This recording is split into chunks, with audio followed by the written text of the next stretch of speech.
Au commencement du monde, l'Éternel envoya ses anges afin d'enseigner aux hommes. Ce sont les veilleurs. Au nombre de 200, ces êtres d'origine céleste reçurent comme consigne de ne pas intervenir sur la destinée de l'homme.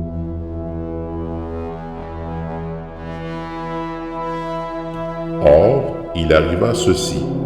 Les veilleurs dérogèrent de leur mission et décidèrent de s'accoupler avec les filles des hommes.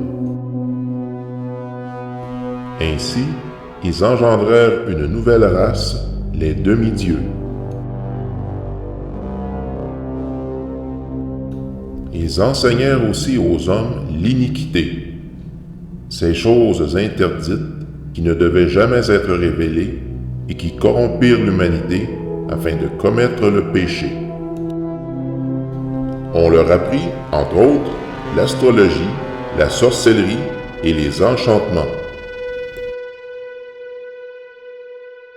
Après leur désobéissance, ces êtres angéliques connurent la déchéance et perdirent leur statut de créatures célestes. Ils furent donc condamnés à errer sur la terre, et c'est à ce moment qu'on leur donna le qualificatif de démons.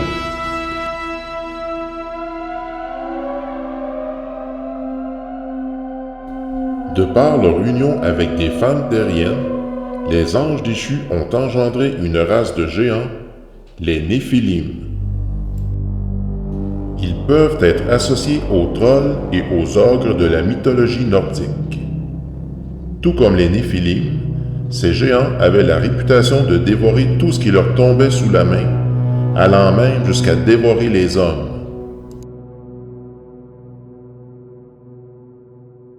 Il existe aussi le penchant féminin de ces démons, comme Lilith, qui, dans la tradition juive, aurait été la première femme d'Adam.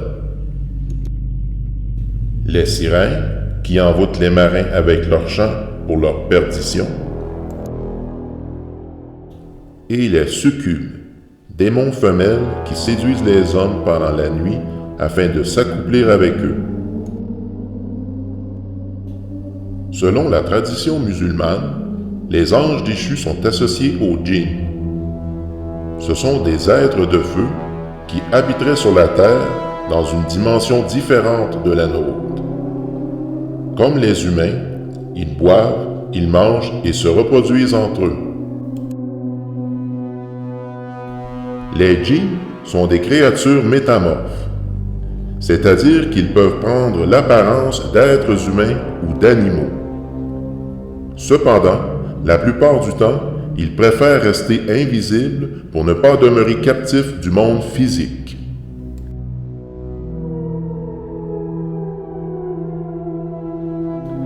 On raconte que des personnes auraient vu la manifestation de djinns en pénétrant à l'intérieur de grottes profondes.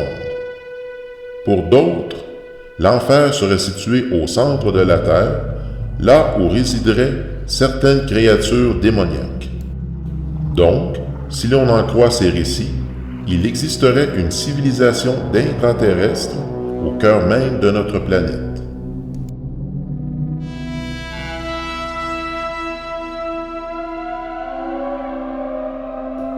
Dans les mythologies anciennes, les dieux, qui pourraient s'apparenter aux anges déchus, auraient été vénérés pendant leur passage sur Terre.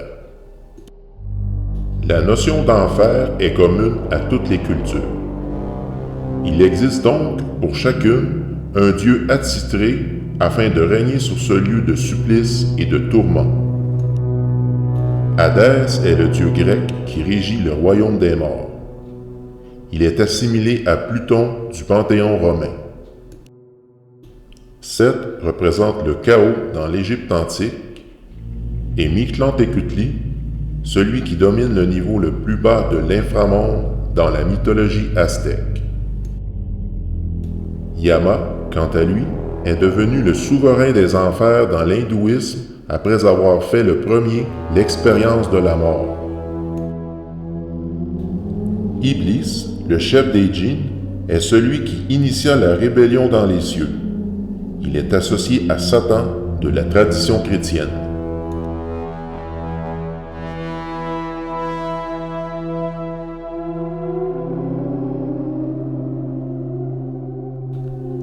On ne peut parler d'ange déchu sans parler de Lucifer. Cet ange puissant fut déchu à cause de son orgueil après s'être rebellé contre l'autorité divine. Son nom signifie en latin « porteur de lumière », nom que les anciens Romains donnèrent à l'étoile du matin, la planète Vénus. Prométhée est un titan de la mythologie grecque. Il déroba au dieu de l'Olympe le feu sacré pour le donner aux hommes. Son geste provoqua la colère des dieux et instigua le châtiment de celui-ci. Dans la Perse antique, Mitra aurait été un ange de lumière chargé d'intercéder en faveur des hommes auprès du dieu suprême Ahura Mazda.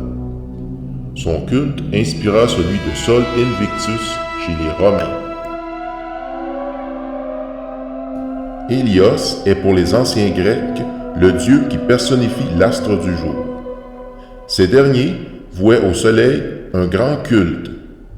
Ainsi, disait-on, s'il ne fut suffisamment honoré, on craignit qu'il cesse de poindre à l'horizon.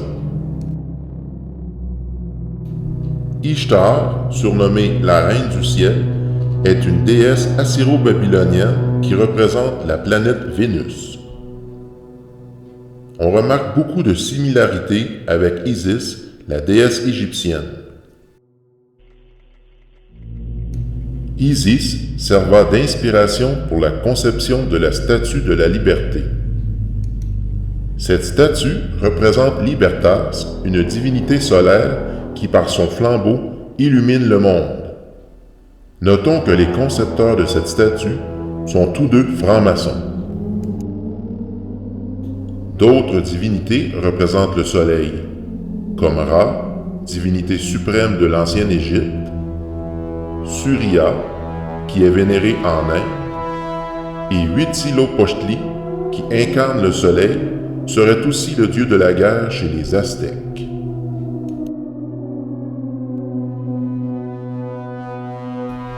Tout comme les anges déchus, les dieux de l'Antiquité sont réputés venir de contrées célestes.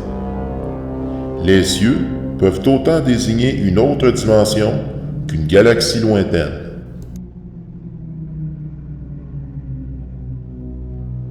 Dans la culture populaire, de nombreux témoignages rapportent l'observation d'êtres venus d'ailleurs. À travers les époques, les anges déchus se réfèrent à l'évolution de l'humanité pour prendre forme. Étant à l'ère de la technologie aérospatiale, ils revêtent l'apparence d'êtres venus d'autres planètes.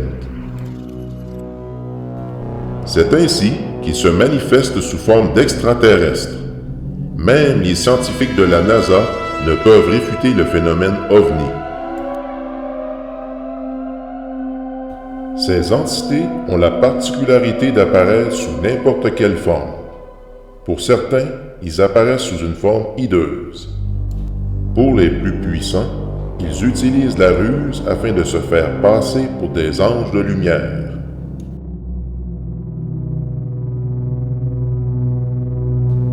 En terminant, rappelez-vous, quelle que soit leur apparence, ces êtres sont tous issus des mêmes entités, les anges déchus.